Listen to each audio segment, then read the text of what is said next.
This is Football at 4. Football at 4 is powered by the Inside the Birds podcast. It's brought to you by Bet365. Whatever the sport, whatever the moment, it's never ordinary. At Bet365, Adam Caplan from the Inside the Birds podcast, which you can get on all podcasting platforms. And don't forget to search for their YouTube channel on YouTube. Of course, just search Inside the Birds. The guys have the latest podcast series out on concerns and now optimism for the Philadelphia Eagles, which obviously we are less than a month till training camp here. We took a look at the concerns on Friday with Adam Caplan, but what are some of the reasons we should be optimistic about this team? Everybody always wants to complain, Adam, but there is positives about the Eagles, believe it or not. Yeah, what we should have done, Mike, for my intro music is play the Hulk Hogan, I'm a Real American. Because that's it. I mean, look, if you grew up in the 80s or 90s, remember Hulk Hogan the wrestler and everything was positive. Well, yeah, people get on us, they say we're so negative. We're not. We just tell the truth. And Jeff and I kind of came up with this idea, change it up a little bit, because, you're looking for different content that's not like you usually do. And let's come up with stuff that are concerns, and then also this show, but we're looking at our podcast numbers, like, wow, okay, we should do more positive stuff, right? The traffic has been phenomenal for the show. So, I would tell you one of the reasons why I want to do this is because, and this gives you just an idea of how we see the roster. There are bullet points on optimism versus the pessimism. The optimism really outweighs the pessimism or the issues, because the roster is better, Mike, than last season. I know that some people might disagree. It's easy to look at them when they were 10-1 last season. Oh, wow, see, we thought they'd be great. Well, no, we mentioned they were 7 starters, and that was a concern. And we didn't know how bad that, how much that would turn out. We saw it in the second half of the season, amongst all the other reasons. But you move it to now, and look, Howie Roseman, the general manager, addressed a lot. You can't get everything right in one offseason, but they addressed a lot. Let's start on offense. And also from a coaching standpoint, they've got a proven scheme with Kellen Moore. We're doing a coaching series which we're going to do next month, closer to training camp. We're going to break down Kellen Moore totally, not just numbers. Anyone can look numbers up. We'll have a background from people who've worked with him, which we've access to both coaches who've worked with him and personal people who've watched Kellen's tape. So we'll break him down. But look, it's a better scheme than Sirianni's. I know for a fact he from talking to someone who knows him pretty well, one of the big reasons why he wanted to come here is because of the talent that he's going to be able to work with. I mean, that should be sort of a no-dough reason, right? And that's what we're going to get into. You look at Mike, A.J. Brown, Devontae Smith, Dallas Goedert, now Saquon Barkley. I have no idea if he knew they were signing Barkley or had interest in signing Barkley, but they have now Barkley. And it's an opportunity for him to get Jalen Hurts back on track with his scheme, which Dak Prescott has played very well in. 3 studs on the offensive line. I know there's some concern at center and right guard. They'll get through that. But there's a lot to be optimistic from an offensive standpoint, Mike, when you look at it. And Barkley's addition, and we'll get into one more point before we get to defense, but there's just so much around him, and I'm expecting a lot to be really good this season on offense. Yeah, I know the coaching thing has been brought up a lot in terms of the relationship between Hurts and Sirianni, and then Hurts and Kellen Moore, and how that's all going to work. And the improved offensive scheme should bode better for this offense that, with all the talent last year they had, really was clunky at times.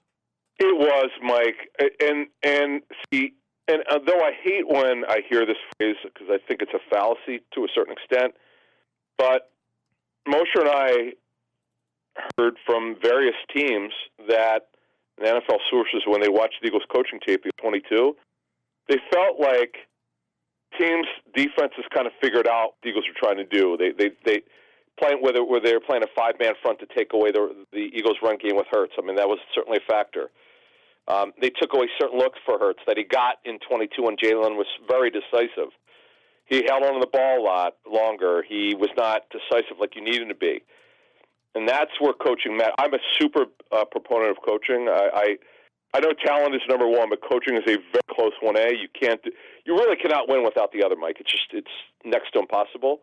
The days of, back in 2000, the days of hiding your quarterback with Trent Dilfer when you wouldn't let him throw, you just run the football. Those days are over. You've got to have really good coaching. You've got to have a good scheme. You have to have coaches who've been there and done that. When it doesn't work, you got to flip to something else. That's called coaching. You'll be able to do that, and then you also can't win without talent. And this offensive talent, now, when we just mentioned those guys, now, obviously the depth is questionable at receiver. We've talked about that before. But you know what's, Mike, another room for optimism is, and we didn't quite know this till we really looked into it, the offensive line depth, certainly on paper, better than last season. We've mentioned and we've discussed Mekhi a ton on your show and on our shows. Matt Hennessy, a backup guard who's got starting abilities. This guy that Eagles had a fairly high grade on when he was available coming out for the draft. I think he was, a third rounder for Atlanta in 2020 out of Temple. Fred Johnson, they know he's back again. He's a guy that they've developed. Brett Toth is back again. Max Sharping, who had starting experience, as we noted at guard. As we noted, he also got snaps at center last summer. So, Mike, depth-wise on offense, as we finish this out, could actually potentially be much better than last season. Yeah, I know a lot of people talking about this offensive talent, but the big guy that they added was Saquon Barkley, and I guess that's a reason for optimism. Yeah, that's the number one. To be honest with you, Mike, look, we could argue and debate what happened with Barkley last season, and he is a specific type of runner. There's no question. He's a big play runner. He doesn't create on his own. That's a problem. That's an issue. But you won't, if you just graded players on velocity of running and explosion, he's top three. I mean, he's that explosive. This guy, the Eagles, Howie Roseman, the GM, has always liked. They've liked him as an organization. He's a high-character guy, and he's a pretty special player when he's got everything going, and the Eagles are banking on this. So, yeah, that is just going to – it's just going to be also kind of weird, Mike, getting from a team that you in your own division and a player that you know real well. It doesn't happen all the time. Now, they didn't trade for him, obviously. They signed him as a free agent, but they're committed to him by structure for at least the 3 years. Let's look on the defensive side of the ball. Obviously, you talk about reason for optimism. There's a lot of new faces on that defensive side of the ball, so I would imagine the first guy you got to talk to isn't a player. Yeah, it's so funny, Mike, because Fangio, they've been trying to get this guy really for years. At least twice they've looked into hiring him, and they, as you know, he was sort of like a friend of the football operations. The year that their Super Bowl run, he was close to the team. Then he became a consultant, which is kind of funny. Jeff and I were down. I remember we were in Miami for their joint practice with the Dolphins 2 years ago. We're like, what is Vic Fangio doing here? It was like bizarre. And we later found out he was visiting the team just because he's friendly with their front office and coaching staff. He's visiting the team, in season. Then they actually officially hired him as a consultant. So they got him. This is the fourth year they're running the Fangio team. Now it's the first year he's going to be the guy. And it's pretty cool for the twilight of his career. This very well could be his last job. And he's looking to try to win a Super Bowl. He's from the area. And it's a pretty big deal. And by the way, he's a Philly fan. I'm sure you probably know when he talked about Nick Castellanos, I was like floored. And Nick's struggles, I just couldn't believe it. I was like, wow, he really follows the Phillies. To know that, you must follow the Phillies. So this is a pretty cool thing at Vic's time of his career. And one more thing to add, the early intel we have on the defensive coach staff is really good. And I know people probably who listen to our show have heard me say it 1,000 times now. But this Clint Hurt, the defensive line coach, one of the best in the league. I cannot wait to see this guy coach this group in the summer here. The coaching staff, a lot of turnover. And the defense, will see how much different they do look with Vic Fangio running his scheme, which they've been running since 2020. But how will he tweak it? The revised defensive staff. But there's a lot of other reasons to be excited. I guess if you want to throw optimistic in there, you got a lot of defensive players in the high end of the draft, and there should be a ton of competition in the back end. Oh, okay. Let's start in the back end. Where, we told you, Mike, I did this last summer, and everyone was saying how good their depth was at corner. I said it's not. I don't know what people are talking about. Depth, I came up with this phrase, talking to coaches over his depth. It's not about numbers. It's about quality. The quality of their depth was poor last season. It's way better, at least on paper, with Isaiah Rodgers, who looked all the way back from his suspension. He's a smaller guy, but he's the fastest corner they have based on tape study from what I'm told. We'll see if it looks like that. Ringo's improvement, we'll see how real it is. You never know until you get to training camp. You can throw a lot of this stuff out from the offseason. Doesn't mean a whole lot, but at least they feel positive about Ringo's progress. We'll see how real it is at training camp. Ricks was the story of their cornerback group last season, but now he's kind of fallen behind. But you look at Quinyon Mitchell. They drafted this guy to start. The only way he won't start week 1 against Green Bay is if he's not ready. There's no debate on that. He's their starting corner opposite Slay. They didn't draft him to sit on the bench. If he's ready, he's starting week 1. We'll see if he'll be ready. We're not going to know until deep into training camp. Cooper DeJean, who's a multi-positional player, I know they want to play him one. But, man, if he could play outside corner this season, even in sub-packages, that would help. I know they probably don't want to do that right now because of the other kids, but we're not going to know until the summer, in training camp, what that looks like. So, yeah, Mike, they're fairly on paper. Now, we're going to have to see. And in fact, here's another one for you. This is the deepest they've been at nickel corner. We're talking about slot.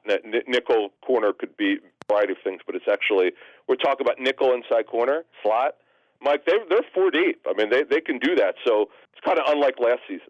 Yeah, well, we know that the corner position last year had a lot of names, but a lot of, and look, there's a lot of young guys here too. It's just that they got a chance to play last year, and now we got a little taste of them. And there's two. When you have 2 high draft choices, that excites people. You know, I mean that just adds to it all for the future too, Mike. See, what I was saying earlier here is we may or may not know. We're not sure where DeJean will line up playing this season. But, man, think about it, they've got one starter that they know for the future in Quinyon Mitchell. That's not up to date. What we don't know is who's going to be the future starter at the other cornerback spot once Slay's done. And is it DeJean? Boy, if it's DeJean, Mike, they don't have to spend a high-round pick next year.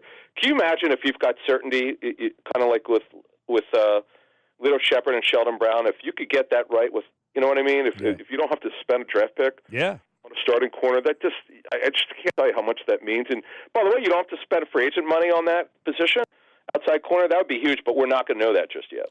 What about the special teams? They don't get a lot of play, but I think sometimes we forget about we were just talking about Jake Elliott down here in Sea Isle playing pickleball, but they got a pretty solid unit all over the place, and it'll be interesting to see how their return games are. Mike, Jake Elliott is the best overall athlete on the team. Not only is he one of the top 2 kickers in the National Football League, he's their best tennis player. I know he's probably their best golfer, although I know Barkley is Saquon's playing a lot of golf.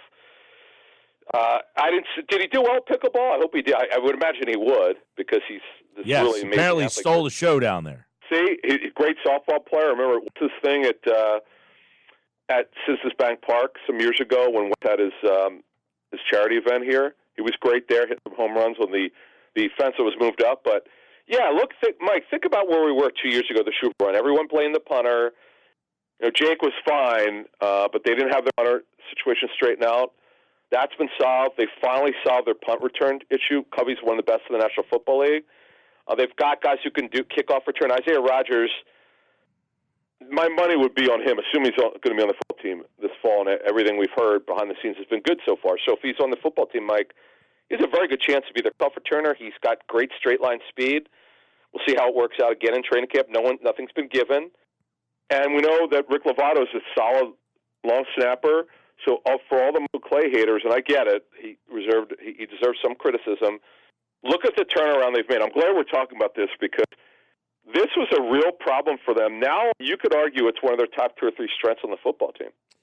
It sure feels that way, especially with Elliott leading the way there. He's been excellent the last 2 years. In fact, the way the offense was last year, you can make a strong case that he might have been the most valuable player on the offense last year with as much as they had to use him. Adam Caplan, the series of optimism is over at Inside the Birds podcast, and you can get that on all podcasting platforms. And, of course, check out the YouTube channel. Just search Inside the Birds. All right, Adam, we'll talk to you on Friday, man.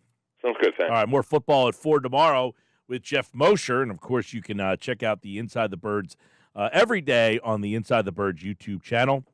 Football at 4 and right here on the Sports Bash Live on 97.3 ESPN.